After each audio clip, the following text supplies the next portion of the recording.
बिस्मिल्लाहिर्रहमानिर्रहीम। चैनल में आने वाले सब नाज़रीन को खुशामदीद। सब नाज़रीन से दरख्वास्त है आप हमारे इस चैनल को सब्सक्राइब लाजमी कर दें। किसी गांव में एक बूढ़ा बूढ़ी अकेले रहा करते थे।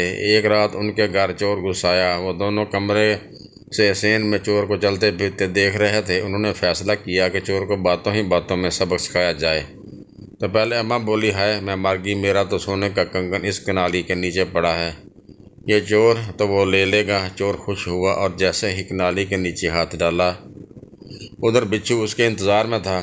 उसने ऐसा डसा कि चोर की दर्द के मारे चीख निकलते निकलते रह गई। अब बाबा जी बोले, कंगन तो लगता है उसको मिल गया, मगर मुझे डर है।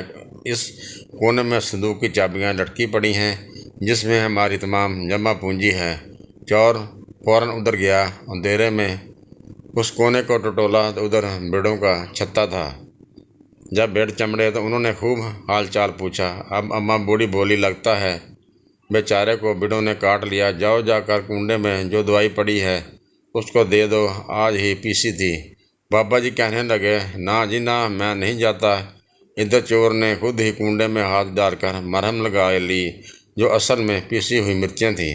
मिर्चें लगने पर वो बहुत छटपटाया। तो बाबा जी बोले, ये अब जाना चाहता है, जिधर से आया है उधर तो दीवार ऊंची है, ये इस तरफ से जाएगा, यहाँ से हमारी दीवार छोटी है। वो इधर को दौड़ा, फलांग कर दूसरी तरफ गया तो उधर कांटेदार खुश्क झाड़ियाँ थीं। चोर बहुत मुश्किल से वहाँ से निकला।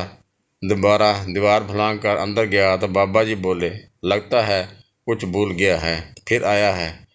चोर बोला, चुप चुप कर जाओ, मेरे बाप की तौबा, अगर चोरी करते हुए आइंदा किसी की बात मानी। उसने दरवाज़ा खोला और असल रास्ते से दौड़ गया।